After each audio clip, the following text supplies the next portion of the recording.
All right, get ready for anxiety. It's Inside Out 2. We've seen it and we're going to talk about it. So me and Nayan saw this one last night and we're currently under embargo, but we're recording this now and it will be scheduled for when the embargo exactly drops. Inside Out 2 follows Inside Out 1, which came out in 2015, and it's essentially kind of working in real time as it follows Riley as she becomes a teenager now. She's hit puberty, and four new emotions have a joint headquarters that is Ennui, Embarrassment, Envy, and Anxiety. So the film is voiced by Amy Poehler as Joy, Phyllis Smith as Sadness, Lewis Black as Anger. Bill Hader was Fear in the first one, but it's been replaced with Tony Hale. Liza Lapira replaces Mindy Kaling as Disgust. As for the new emotions, you got Maya Hawke, Edebiri, Adele, Exarchopoulos, Loptic, whatever we want to call it. Paul Walter Hauser as well. Okay, Nayan, we'll get straight into this one. What were your just brief overall thoughts on this? It was great. It was more than great. Nice. It was what Pixar needed to be ever since Soul, you know. It probably is on par with the first, if not a bit better, you know. I think it's probably one of the best Pixar sequels ever. That includes Toy Story 2 as well.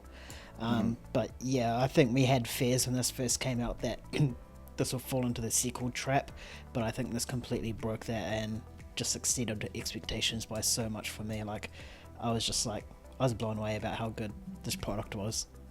What about you? Yeah, no, for sure. I'm pretty much the exact same. I was kind of floored. I mean, like, due to the time difference, you guys saw it before me, but just you gave it such high praise, and I was like, okay, I'm something special, and I was still like floored. I was like, oh my gosh, this is like the Pixar that I know and love. And halfway through watching it, I was like, all right, this is Pixar's next franchise. Like, Pixar's done sequels for Monsters Inc., Finding Nemo, whatever it may be, but Toy Story's been its only real franchise that, you know, can be consistently great and can be continue to be expanded on, where I guess we keep coming back for more. But yeah, I was watching this and I'm like, okay, they can keep going with this.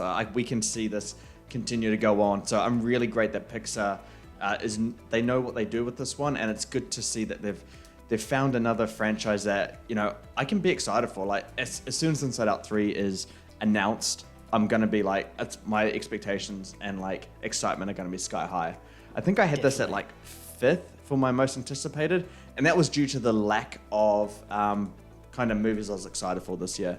So, you know, if it was coming out next year, for example, it would have been like way lower. But now, yeah, they've now 2, and the first one, I would say it's better, but just give me anything that you can find negatively, because I feel like we're gonna have a lot more to talk about when it comes to the positive side. But any negatives that you picked up through it? I've been struggling all day to think of a negative. I couldn't really think of anything. I know your thoughts because you put it in the chat, so I'll let you tell that. But only thing I could think of is just how controlling Joy is, but I think that's more of a character rather than the actual film itself. But yeah, I couldn't think of anything negative, and I still can't.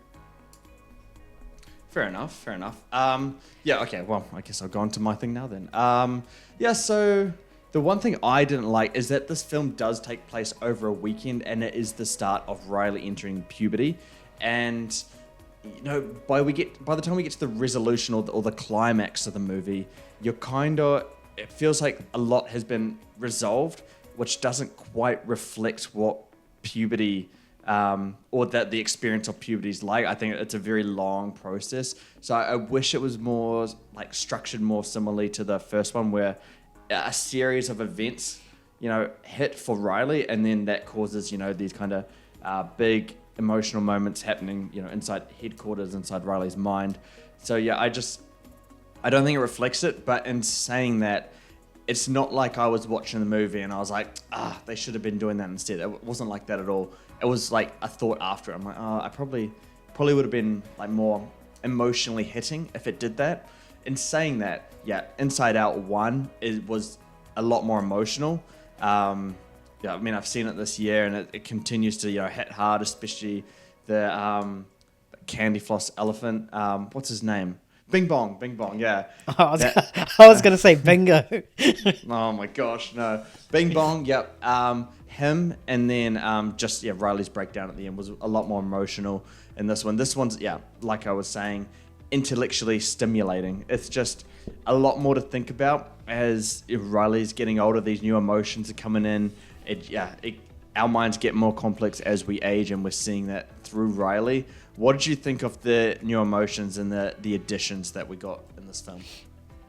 I thought they were really good. It's like how any new emotion is in real life. They sort of take over, and the ones that you used to just die down. And this is exactly what we see. We see the new emotions take over, thinking that they know what's best for their human, and it end up backfiring in their face at certain points. So I thought they were really good. I thought anxiety was made out to be more of an antagonist in this, obviously, and I think Maya Hawke played it perfectly, because the way she speaks just seems like the perfect voice for anxiety.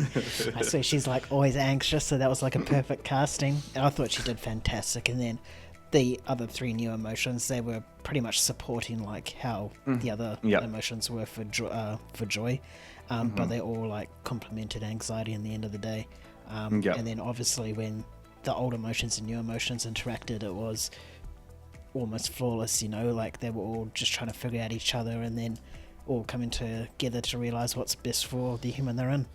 No, I agree. The one thing I loved was anxiety. The way they personify that character, and I guess visually depict how anxiety is for all of us. I mean, anxiety is always looked at as a villain, and it's looked at as a villain in this movie.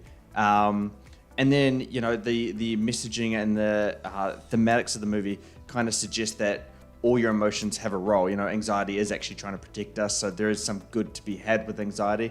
You just can't let it control you and be too dominating, which is kind of what we saw, or how we saw anxiety play out throughout this movie. So I think it's just really good, especially for young people growing up, learning these new emotions that are coming into themselves at this point in time. And I just really love how these movies they give, I guess, a positive angle to all kinds of emotions. Like, we saw the positive side of sadness in the last one, and now we saw it in anxiety in this one. So, just really impressive stuff. We can easily see where these kind of stories are going to go. Going back to my comment before about the emotion side of it, did the emotions hit with you in this one? And what do you think of like the kind of messages and themes in this one? Did it hit with me? I think some parts did. I think that I can't. No spoilers, right? Yeah. No, that no final, spoilers. The final bit, the bit that we were memeing before we jumped on. I think that probably hit me the most, just in terms of I had experienced that before. Yeah. And I know what it can do to someone, so I think that's probably what hit me the most. What was the second part of your question? The messaging and themes of the movie. What it's telling you. Yeah, I think what it was pretty much telling us was not to forget who you are. Like in childhood, you have your personality, as it's referred to in this, and then your new emotions come in and pretty much take over, and you forget your older self. So it's pretty much, or that's what I got out of it, is not to forget who you are, and each stage of your life is just building you up. So you have to adapt to everything and put everything into one, which is exactly what this film did. Yeah, exactly. I mean, I really thought at some point during the movie it was going to go down like the, positive affirmation route, that's what you should be like, in terms of like, I am, great, I'm nice, I'm kind, and like just say all these positive things about yourself till you believe it, kind of thing.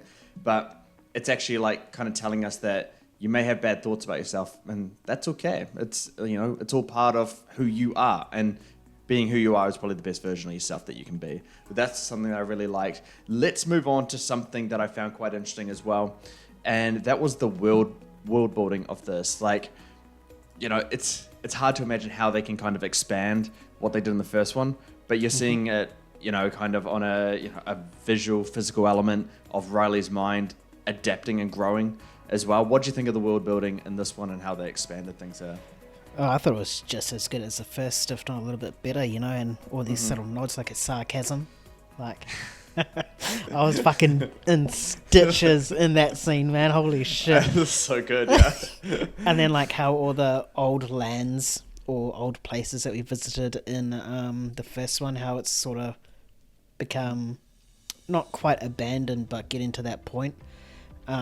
Just goes to show that she is developing, she has grown up, so obviously imaginary land or whatever is going to be less in operation, so to speak, when you become a teenager. And then all these new ones, I completely forgot what it was, the Mount Rushmore thing, you know what I'm referring to.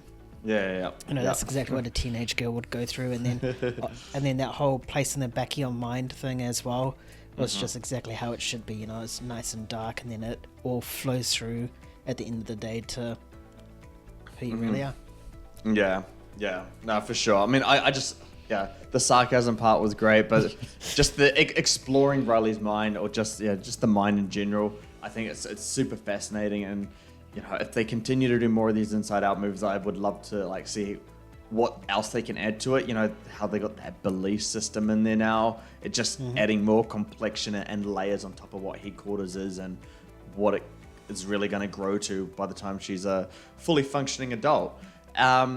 Looking on to the visual side of things now, what do we think there? It's Pixar, never in doubt with anything that they ever do. Probably in this one, they've probably gotten the most creative by blending all those different types of animation, in that jail scene with the preschool character, the way that's animated is exactly how a preschool is. That scene had me in stitches as well. I was trying so hard not to actually laugh out loud. I just found it absolutely hilarious. And then also the anime character was animated as the classic PS1, PS2 graphics. And fuck, that guy was crack up as too. That whole scene was just golden. I just could not stop. When he tries to get out of that vault, bro, like my cinema was just dying. Oh, it's too good. But yeah, I thought the way that those visual elements blended with the actual Pixar animation was just it was buzzy to see, but it was so good and was done so nicely. Like Pixar is the king of animation, and I don't think will ever be. They'll ever lose that spot. Yeah, no, completely agree. This is it's just the top of the line in terms of the industry standard. Pixar, when they do one movie a year, they nail it. The animation quality is just top notch. Nothing ever really contends with it, except if it's something like Frozen or a Disney animation, one of their big key ones, then they can kind of contend. But I remember Toy Story 4 coming out, that animation quality was just insane. Seeing the stitching in Woody, I'm like, how? This looks too real. But yeah, this is just industry standard. There's not much to say about it. You've kind of covered where they get creative with the visual side of it. In terms of the score, is this kind of just the same, or does it? I found it pretty much the same as the first one, which is all it needed to be. I had a discussion before after the movie with Kai, and I said it took all the right elements of Inside Out and just kept it. It didn't expand on it or lesser it, and the score was one of the things I was referring to. Inside Out already had a great perfect score. They didn't need to add anything or change anything or remix anything. So what they did was just bring in that score into this one, and obviously have a new jingle or whatever for the other emotions, So I thought it was perfect. I can't criticize the score at all. It's perfect. No, it's really well done. Going back to the characters and their voices, any standouts for you there, and how did you find Tony Hale and Liza Lapira replacing Mindy Kaling and Bill Hader in this one? I'll touch upon the first one first, because I didn't really notice any difference. I haven't seen Inside Out in probably since before COVID, or maybe during COVID, so I can't really remember Bill Hader's and Mindy Kaling's voices. So I wasn't really impacted with the new voice actors. The stand-up for me, I think, was Maya Hawke. Maya Hawke and Amy Fowler, Fowler as Joy as always, that positive positivity, and I think that perfectly captures Amy Fowler's personality. If anyone's watched Parks and Rec, she's exactly like that, but on steroids and Inside Out. And Maya Hawke was just the perfect voice casting for anxiety. I thought she was fantastic. Just you could actually feel like the anxiousness in her whenever she's trying to speak and what she's trying to do and how she just wants everything to be best for Riley. I think she really did that well. Yeah. What about you? Who was your favourite? Well, I mean, in the first Inside Out, the one from 2015, I thought the voice cast was perfect. As for the emotions, like going to like sadness, Phyllis Smith as sadness was just perfect. Like, I'm so glad she wasn't done. But Mindy Kaling as Disgust was missed here. Mindy Kaling just brings that. I don't even know how to really explain it, but she just has that kind of tone of voice that just feels so disgusted at nearly everything, and she can just really use her voice really powerfully there. Bill Hader and Tony Hale, they kind of have that same frequency, so they can both like kind of work as Fear. But yeah, I completely agree in terms of like the newcomers. Maya Hawke was just so great. Really personified anxiety, gave it like such that really fast voice.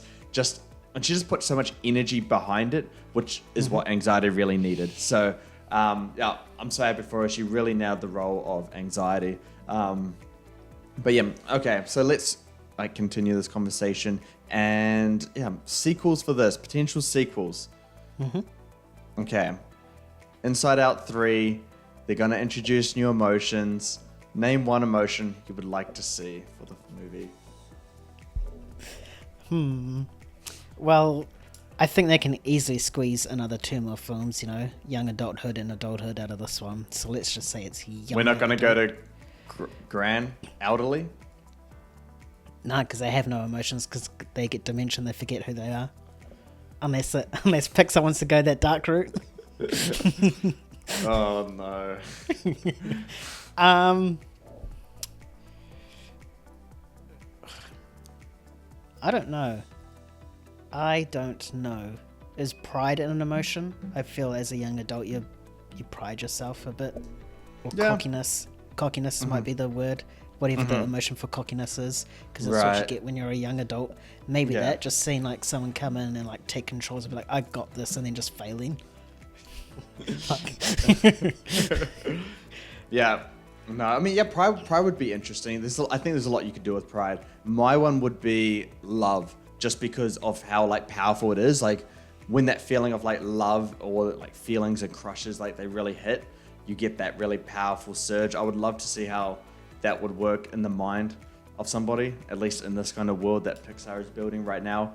But then also like the bad side of it, when love doesn't go your way, how that love emotion reacts to it. I think it would just be super interesting. And it's when love is like going well, it would be more joyous than joy, for example.